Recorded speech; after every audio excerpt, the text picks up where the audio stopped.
Okay, so we're gonna work on pelvic floor activations or contractions with the prep or cueing that best supports your body.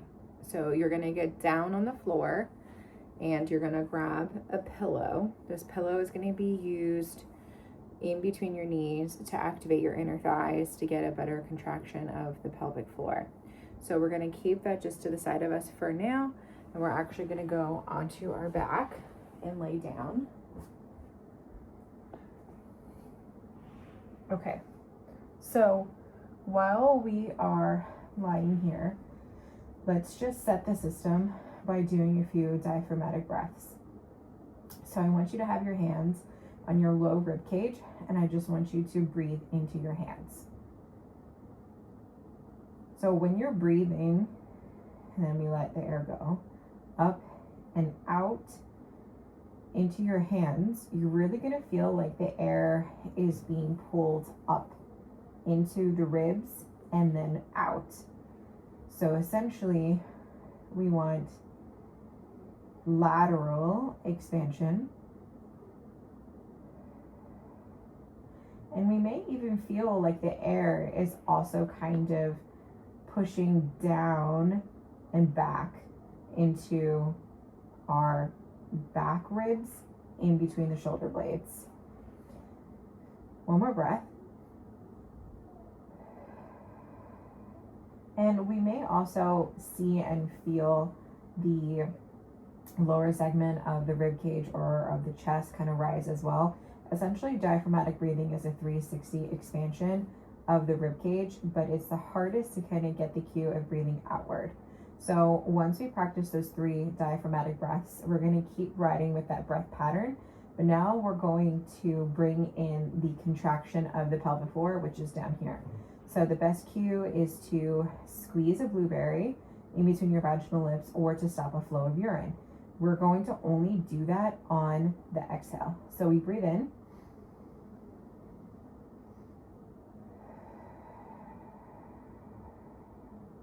I like the cue of exhaling through the mouth, especially when we're trying to contract the pelvic floor. We can exhale through the nose. That keeps us in line with the respiratory system, but I feel like exhaling through the mouth is going to keep a softer contraction where we're actually not overly contracting from our superficial abs. So let's do 2 more like that, where when we breathe in, breathe the air up here and out, and then exhale, pull up and in from your pelvic floor like you're stopping a flow of urine. And then we're going to inhale one more time, release the contraction.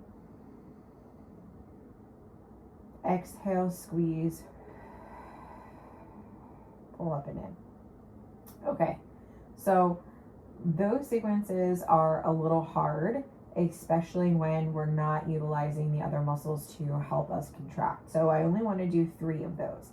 After the 3, I want us to grab the pillow, and the pillow is going to go in between your knees. So just like that.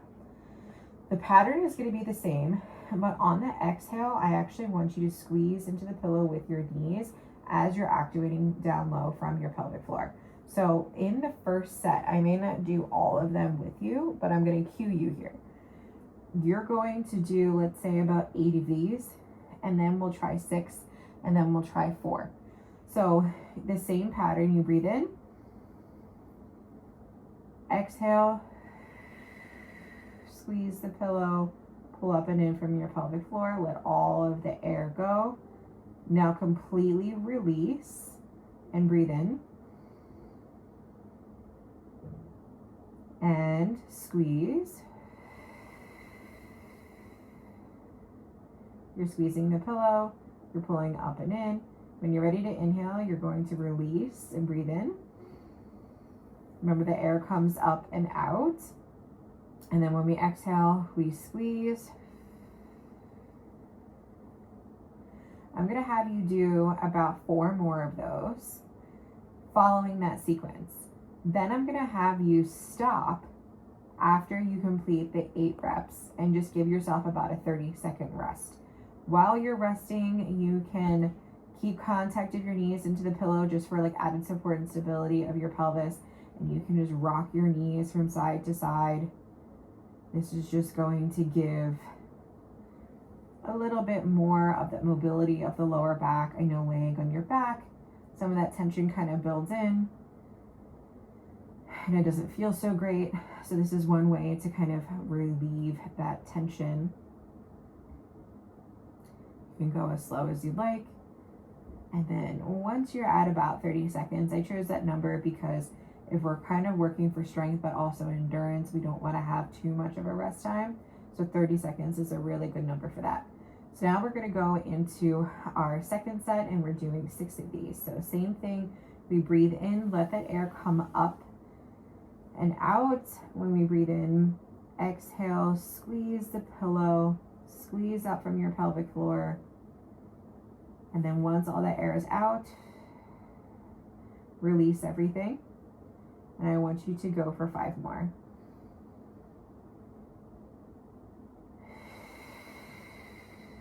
That's 2. Remember to release when we breathe in.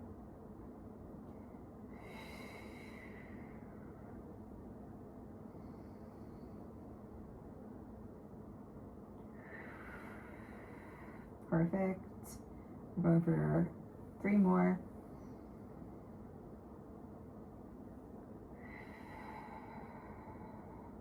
If you want to keep your hands on your ribs as you're breathing and exhaling, you can do so. You can also keep going. You're going to have 2 more. You can also keep your hands down low by your hip bones. So when you squeeze the pelvic floor and give a little bit of a squeeze into the pillow, you may even feel a little bit of that contraction under your fingertips. And let's do last one.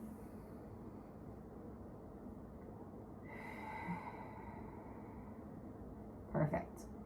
That squeeze underneath your fingertips, I'm going to squeeze the pillow and just rock my hips from side to side as we talk. It's just a good reassurance that you're actually getting a little bit of a contraction where we want it. So we don't want, again, the upper abs to kind of grip in. We don't want to feel like there's a downward pooch. The fingers on the hip bones, we feel the deepest layer contract. It could be a tiny little contraction. And that's how we know we're kind of getting the muscles that we want. And then after we do 1 more of the rock, we're going to go into another set of 4. If you feel like this is too much for you, meaning that, okay, after the breathing and the slight activations and then squeezing with the pillow is too much, then just stick with the set of 8 and stick with the set of 6. If the set of 4 is just unachievable at this point, then we can work our way up there. So try out the 2, see how you feel. If you have a little bit more power in you to go for the 4th, for the 3rd set, for the 4 reps, you can give that a shot. But what I also want to cue into this video too is just that step up progression. If we're feeling really, really good, we can go into that next series, which is the same sequence of breathing in.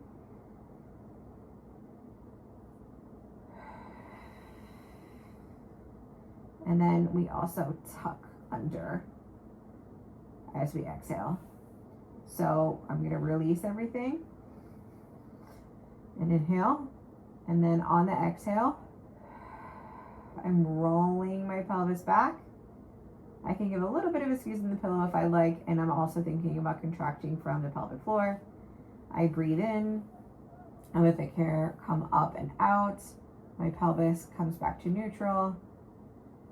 And then on the exhale, I'm going to tuck under. And I am also going to activate pelvic floor and give a little squeeze into the pillow. Let's try 2 more, so that's just going to be 4. And then we go in, squeeze the pillow, activate pelvic floor, tilt your hips back. We breathe in, up and out as we release everything. And last one, exhale, squeeze pillow, pelvic floor, rock the hips, and then we're going to release everything. I'm gonna sit up so I can kind of stretch out a little bit, but essentially the pattern, so we don't get confused, is that we're going to straight just breathe diaphragmatic breaths for 3 breaths. Then we're going to go into diaphragmatic breathing, but contracting on the exhale for 3 without the pillow. It might feel a little hard, but you just want to try to get a sense of what's going on solely with just the concentration of the pelvic floor contraction. Then we're going to grab the pillow, put the pillow in between the knees, and we're going to try to do 3 separate sets of the pelvic floor activations with the breathing and the pillow squeeze. So we inhale, we think of that up and out. We exhale, knee squeeze into pillow as we are simultaneously squeezing and lifting up and in from the pelvic floor. And then we release after all of the air is exhaled and we're ready to inhale. And we repeat that cycle. We're going to try 8 reps in the first set. We're going to try 6 reps in the second set. If you feel like you have a little bit more longevity and oomph in the tissues to try for a third, you're going to try to do 4 repetitions in the third set. If you don't feel like you have any more longevity into the tissues at that time, skip the third set and just go into the last movement series that we did, which is the inhale, exhale, pelvic floor contraction with the pillow squeeze simultaneously and the tuck. We're only doing 3 of those. The tuck is kind of that added benefit, and especially since we're feeling a little sore and achy in our low back, it's actually a really great way to create mobility into the pelvis and kind of lengthen out the spinal extensors. So that's a good feel-good one. It's strength but mobility at the same time, which is why we're only doing 3 of those, and we're doing it at the end of the series. So give that all a try. If you feel like you need a recap of what this is, then jump to the end to kind of hear it out and then play it back and see if that helps. So enjoy, and thank you for doing the pelvic floor activation series with me.